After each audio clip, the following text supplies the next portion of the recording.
is just a guide to really help you. So we start off with 3 seconds. 3 seconds to make a decision, no longer. Don't take any longer to make a decision. Am I going to go that way or am I going to go that way? Yeah, make that split decision. Then we go on to 3 minutes. What would that be?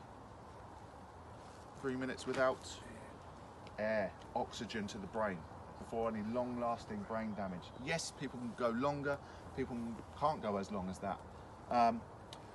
But it's a rough thing, and that works for bleeding out as well. So bleeding out, exactly the same. So you ditch your plane, right, I'm not bleeding out, I'm breathing, okay. So I can then move on to the next thing.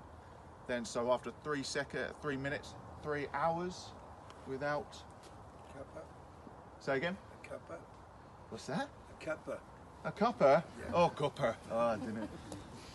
3 hours without protection from the extreme elements. That's how important shelter is. Yeah, 3 hours. You will go down with hypothermia within 3 hours in extreme element, in the extreme killer combination. So that wind, rain, cold. Yeah. So that is how important shelter is. Yeah. After 3 hours, 3 days. Water, perfect. Yeah, we can go without water for 3 days. Yeah, without long-lasting sort of dehydration when that really sets in. Yes, at day 1 you will feel it. Everything will slow down. You'll be sluggish. You'll make poor decisions. It's not good, but you will survive. Yeah, you need to find a water source straight away though. It's very important. Then after 3 days, 3 weeks. Food. What? I can't go for 3 hours without food. 3 weeks without food. Yeah, you will start to deteriorate straight away, but finding little wild edibles, we're going to go on a forage, finding little edibles, finding insects, anything like that, just to sustain it. That's the first thing people go to in a survival situation. Need to find food, need to find food. No, that's the least of your worries. Shelter from the elements, so that counts as building a fire as well, protection from the elements, and then finding a water source.